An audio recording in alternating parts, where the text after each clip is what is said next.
अरे हिंदू राष्ट्र, अरे हिंदुओं, अरे आरएसएस के लोगों, ये देश तुम्हारी बाप की बपौती जागीरदारी नहीं है।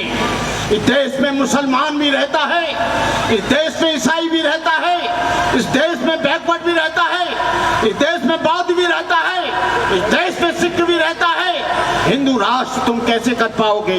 हिंदू राष्ट्र बनाने का मतलब है कि तुम्हारे लिए मनुस्मृति तैयार है, तुम्हारे पीछे झाड़ू आगे हाड़ी, तुम्हारी शिक्षा को रोक दिया जाएगा। बाबा साहब डॉक्टर अम्बेडकर ने कहा था, हे मेरे अनुयायियों, तुम्हें संविधान की रक्षा करना।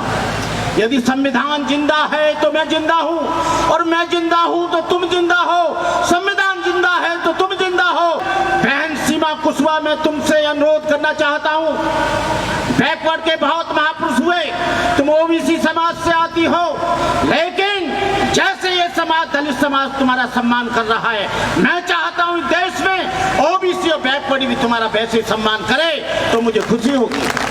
लेकिन रामस्वरूप वर्मा कहते थे, बैकवर्ड ब्राह्मण के कहने से वो दलित पर जुल्म करता है। जितना बड़ा ब्राह्मणवादी और मनुवादी बैकवर्ड है, उतना बड़ा कोई नहीं। मैं कहता हूं, जब तक जाति रहेगी तब तक जुल्म रहेगा। ये सरकार के यहाँ पर जातिवादी लोग बेलगाम हो गए। जातिवादी लोग, जो उत्पाद है जातिवाद, उसकी जड़ में एक बहुत बड़ी समस्या है। इस जातिवाद के लिए आपको मालूम होना चाहिए, आप डॉक्टर अम्बेडकर की जयंती मनाते हो क्योंकि जब सत्ता बदलती है तो व्यवस्था बदलती है। उत्तर प्रदेश में बीएसपी की गवर्नमेंट आई तो सारे लोग घबराते थे, अरे काय की ताली बजा रहे हो? संसद भवन उनका है, विधायिका उनकी है, कार्यपालिका उनकी है, न्यायपालिका उनकी है, सारा का सारा मीडिया उनका है। तुम्हारा हक है जो ताली बजा रहे हो, तुमको विधायिका में आना पड़ेगा, तुम्हें संसद में पहुंचना पड़ेगा, तुम्हें जो है जज बनना पड़ेगा। मिटा दो जमाने से कुनबा परस्ती, मिटा दो लुटेरों की शोषण की हस्ती, मिटा दो ये जातीयता वाली बस्ती, मिटा दो गरीबों की फाका परस्ती। ये कब मिटेगा? जब तुम सत्ता में आओगे, हुकूमत में आओगे। हुकूमत में बहुत बड़ी ताकत होती है। राजा अशोक ने 84,000 बौद्ध स्तूप बनाए। जब आप सत्ता में नहीं आएंगे, ना कोई धर्म चलेगा, ना कोई समाज चलेगा, ना समाज की विचारधारा चलेगी।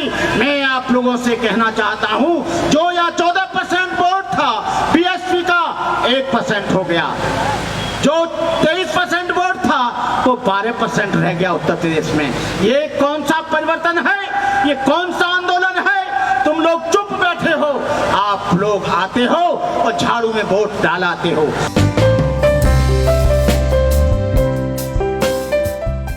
तुम लोग बहुत इमोशनल हो, बहुत भावुक हो। डॉक्टर अम्बेडकर की जयंती कोई गंदा तावीज नहीं है। डॉक्टर अम्बेडकर की जयंती कोई झाड़ फूंक नहीं है। डॉक्टर अम्बेडकर जयंती कोई वैष्णो देवी का गाना नहीं है। डॉक्टर अम्बेडकर की जयंती माता ने बुलाया है, वो जयंती नहीं है। डॉक्टर अम्बेडकर जयंती एक चिंतन है, एक मनन है। तुम लोग डॉक्टर अम्बेडकर जयंती मनाते हो एक दिन, लेकिन तुम्हारा दुश्मन 365 वर्ष तक तुमको घेरने की तैयारी करता है। कभी इस पर चिंतन करना, तुम लोग अम्बेडकर जयंतियां करना भूल जाओगे, और शायद 2024 में यदि ऐसा हुआ तो ना तुम डॉक्टर अम्बेडकर जयंती मना पाओगे, ना तुम बुद्ध जयंती मना पाओगे। तुम लोग गाने में मशगूल हो रहे हो।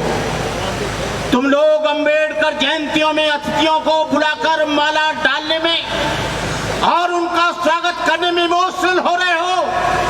तुम्हारा आरक्षण खत्म किया जा रहा है, तुम्हारे बच्चों की एजुकेशन खत्म की जा रही है, तुम्हारे दिन रात तुम्हारे ऊपर तलवारें चल रही हैं, और तुम लोग इतने इमोशनल हो, जो भी आ जाए उसको मालाओं से लाद देते हो, चाहे भंते करुणाकर हो।